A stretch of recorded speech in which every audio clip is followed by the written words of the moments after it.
महाराष्ट्र के लातूर का एक वीडियो सोशल मीडिया पर वायरल हुआ। इस वीडियो में एक बुजुर्ग जोड़े को खेत में हल चलाते हुए देखा गया।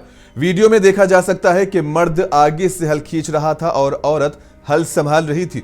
इस वीडियो को देखकर लोगों के दिल पिघल गए। बताया गया है कि मुअम्मर जोड़े की माली हालत इंतहाई खराब है और उनके पास बैल या ट्रैक्टर के लिए पैसे नहीं हैं, इसलिए वो खुद खेत में हल चला रहे हैं।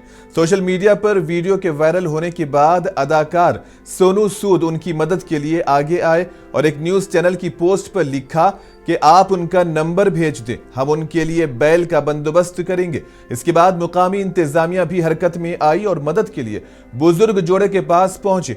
लातूर तालुका एग्रीकल्चर ऑफिसर सचिन बावगी ने बताया कि अंबादास पवार के पास 4 बीघा जमीन है जो आपाशी के लिए बारिश पर मुनहसिर है।